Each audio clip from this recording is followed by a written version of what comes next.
ശ്രീ പൊടിപാറയിലേക്ക് കൂടി പോകുന്നു. ശ്രീ പൊടിപാറ, ഇതിപ്പോൾ ഞാൻ അതാണ് ചോദിച്ചത്, ഈ മത്സരമാണോ നടക്കുക, ആർക്ക് കൂടുതൽ സ്വീകാര്യമില്ല? അപ്പോൾ അങ്ങനെ നോക്കുമ്പോൾ ആർക്കാണ് കൂടുതൽ പിന്തുണ എന്ന രൂപത്തിലേക്കാണോ കോൺഗ്രസ് വിലയിരുത്തുക? സ്വാഭാവികമായിട്ടും കോൺഗ്രസിനെ സംബന്ധിച്ചിടത്തോളം അടുത്ത തെരഞ്ഞെടുപ്പിൽ വിജയിക്കുക, ഈ 10 വർഷമായിട്ടുള്ള അധികാരത്തിൽ നിന്ന് വിട്ടുനിൽക്കുന്നത് ഒഴിവാക്കി അധികാരത്തിലേക്ക് തിരിച്ചു വരിക എന്നുള്ളതാണ് കോൺഗ്രസിനെ സംബന്ധിച്ചിടത്തോളം, ഹൈക്കമാൻഡിനെ സംബന്ധിച്ചിടത്തോളം ഒക്കെ പ്രധാനം. അതിൽ രമേശ് ചെന്നിത്തലയാണോ അല്ലെങ്കിൽ അതിന് യോഗ്യൻ, അതോ വി.ഡി. സതീശനാണോ യോഗ്യൻ, ഇനി വേറെ വല്ലവരും ആണോ യോഗ്യൻ എന്നുള്ള ചോദ്യമൊക്കെ അതിനുശേഷം വരുന്ന കാര്യങ്ങളാണ്. ഇപ്പോഴത്തെ അവസ്ഥയിൽ നമ്മൾ ഈ രണ്ടുപേരുടെയും ക്രെഡൻഷ്യൽസ് ഒന്ന് പരിശോധിച്ചാൽ, രമേശ് ചെന്നിത്തല ചില കാര്യങ്ങളിൽ ഒരു പാൻ കേരള പ്രതിച്ഛായയുടെ കാര്യത്തിൽ രമേശ് ചെന്നിത്തല കുറച്ച് മുമ്പിലാണെന്ന് വേണമെങ്കിൽ പറയാം. അദ്ദേഹത്തിന് കേരളത്തിൽ അങ്ങോളം ഇങ്ങോളം പ്രവർത്തകരായിട്ട് ബന്ധമുണ്ട്, പേരെടുത്ത് വിളിക്കാനുള്ള പരിചയമുണ്ട്, നേതാക്കളുമായിട്ട് അടുത്ത സൗഹൃദങ്ങളുണ്ട്. അദ്ദേഹത്തിന് ഓരോ ജില്ലയിലെയും ഓരോ നിയോജകമണ്ഡലത്തിന്റെയും പൾസുകൾ അറിയാം എന്നുള്ള ഒരു അഡ്വാൻറ്റേജ് ഉണ്ട്. പക്ഷെ വി.ഡി. സതീശനെ സംബന്ധിച്ചിടത്തോളം അദ്ദേഹത്തിന് ആ പാൻ കേരള പ്രതിച്ഛായ കുറവാണ്. പക്ഷെ മറ്റു പല കാര്യങ്ങളിലും റിസൾട്ടാണ് കൂടുതൽ പരിഗണനയെങ്കിൽ അദ്ദേഹത്തിന് കുറച്ചുകൂടി മാർക്ക് കൂടുതലുണ്ട്. ഇപ്പൊ ഒരു പ്രതിപക്ഷ നേതാവ് എന്നുള്ള നിലയിൽ ഞാൻ നേരത്തെ പറഞ്ഞു, രമേശ് ചെന്നിത്തല ഒരുപാട് ആരോപണങ്ങൾ കൊണ്ടുവന്നു, അദ്ദേഹം മികച്ച പ്രതിപക്ഷ നേതാവായിരുന്നു.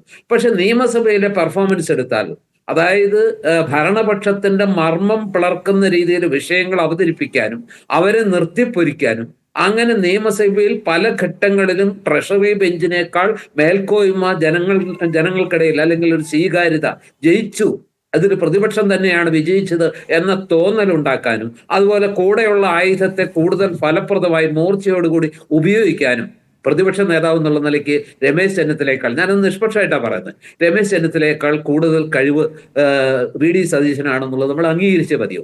അതുപോലെ ഇലക്ഷൻ മാനേജർ എന്നുള്ള നിലയ്ക്ക് ഇതിനു മുമ്പും ഉപതെരഞ്ഞെടുപ്പുകൾ നടന്നിട്ടുണ്ട്, ചെങ്ങന്നൂർ ഉപതെരഞ്ഞെടുപ്പ് നടന്നിട്ടുണ്ട്, രമേശ് ചെന്നിത്തല പ്രതിപക്ഷ നേതാവ്, ആ ഘട്ടത്തിലൊന്നും ഉണ്ടാകാത്ത രീതിയിൽ പിന്നീട് നടന്ന ഉപതെരഞ്ഞെടുപ്പുകളിൽ കുറെ കൂടി എന്താ പറയുക, ശാസ്ത്രീയമായി ഒരു തെരഞ്ഞെടുപ്പ് മാനേജർ എന്നുള്ള നിലയ്ക്ക് ഈ സാക്ഷാൽ ഉമ്മൻചാണ്ടിയേക്കാളും രമേശ് ചെന്നിത്തലയെക്കാളും മികവ് കാണിക്കുന്ന ഒരാളാണ് വി.ഡി. സതീശൻ എന്ന കാര്യത്തിൽ കേരളം അംഗീകരിച്ചേ പറ്റൂ.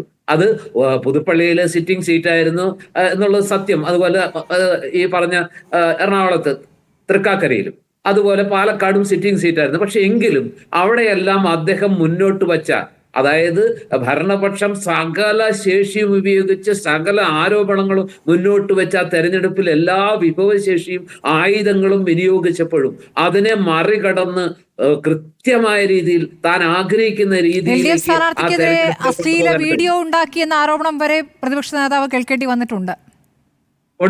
അപ്പൊ ഞാൻ പറയുന്നത്, ആ രീതിയിൽ നോക്കുമ്പോൾ വി.ഡി. സതീശൻ ചില കാര്യങ്ങളിൽ അദ്ദേഹത്തെക്കാൾ മുമ്പിലാണ്. മാത്രമല്ല, ഇപ്പൊ സ്വീകാര്യതയുടെ കാര്യം ഒന്ന് എടുത്തു നോക്കുക.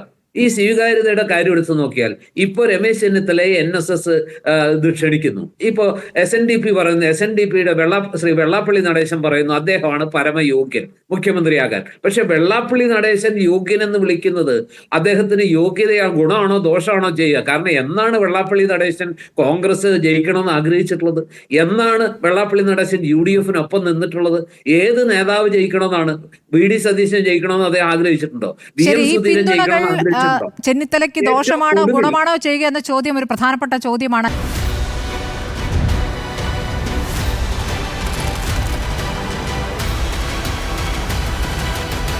ഡിബേറ്റ് വിത്ത് സ്മൃതി പരുത്തിക്കാട്.